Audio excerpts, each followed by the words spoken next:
এই বাংলাদেশকে ভারত একটা ফিলিস্তিন বানাইতে চায়। হাসিনার পৃষ্ঠপোষক স্পষ্ট ভাষায় দিনের আলোর মতো স্পষ্ট স্বচ্ছ, তাদেরকে ভারত অর্থ দিয়ে, তাদেরকে অস্ত্র দিয়ে, ট্রেনিং দিয়ে বাংলাদেশের বিরুদ্ধে তাদেরকে দাঁড় করিয়ে দিচ্ছে। দেশের পরিবেশকে যারা অস্থিতিশীল করতে চাইছে, সীমান্ত যারা আমাদের ভাইদেরকে বোনদেরকে মেরে ঝুলিয়ে রাখে, তাদের আশ্রয় এবং প্রশ্রয়দাতা পৃষ্ঠপোষকতা দিচ্ছে ভারত। ভারতকে স্পষ্ট ভাষায় বলতে চাই, যারা আমার দেশের সার্বভৌমত্বকে বিশ্বাস করে না,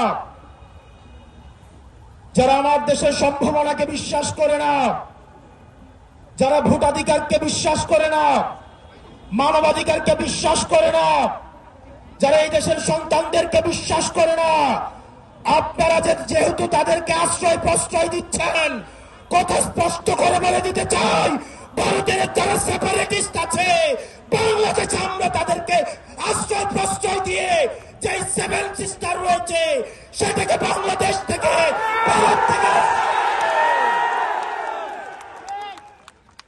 এই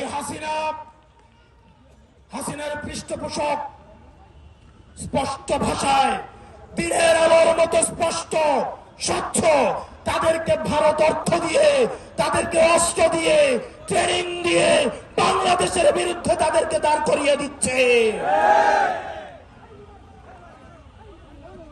আমাদের ভারতের বিরুদ্ধে একটি পার্শ্ববর্তী দেশ বলার কোন সুযোগ নাই। আপনার জবানে স্পষ্ট করতে হবে, এই বাংলাদেশকে ভারত একটা ফিলিস্তিন বানাইতে চায়। আমাদেরকে সবাইকে ঐক্যবদ্ধ হতে হবে। ক্ষমতার জন্য, গদির জন্য, মন্ত্রণালয়ের জন্য যারা দিল্লিকে কিবলা দিচ্ছে, এই বাংলাদেশের স্বাধীনতা তারা তৃতীয়বারের মতো বিক্রি করে দেওয়ার প্রস্তুতি নিচ্ছে।